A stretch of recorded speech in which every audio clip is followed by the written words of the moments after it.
I'm here with Partnerships for Infrastructure, which is the Australian Government's program of support to governments in the Southeast Asia region.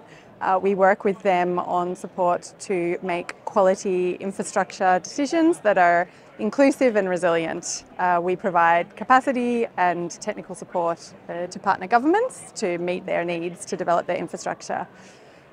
We have partnerships with, in this case, the Cambodian government to help them to make their transport design principles sustainable and resilient. For us, this is a really valuable opportunity to plug into what's happening in the disaster risk reduction, resilience and climate change space in Australia. Because those are the entities that we want to engage with when we're partnering with governments. Rather than consultants providing the advice, we like to link government agencies and players and stakeholders in Australia who have experience in this space to provide the support overseas. So the important thing for us is to engage with the people who are going through the process of applying resilience principles on the ground to learn what's worked and what hasn't worked.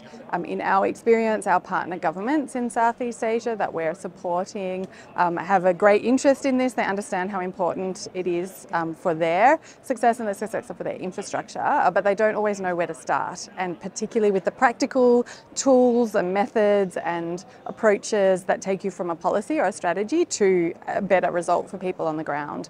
So being able to interact and talk and learn from the experiences in Australia, where we're more and more getting very advanced in terms of applying programming on the ground, is really useful for us to sort of learn, extract that really valuable information about what works and what doesn't work.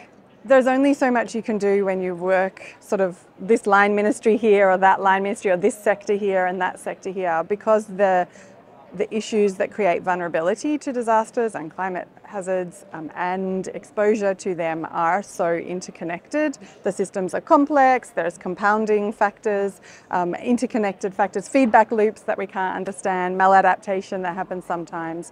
I think the more that we are able to respond in systemic ways that bring the different sectors together, the more effective we can be.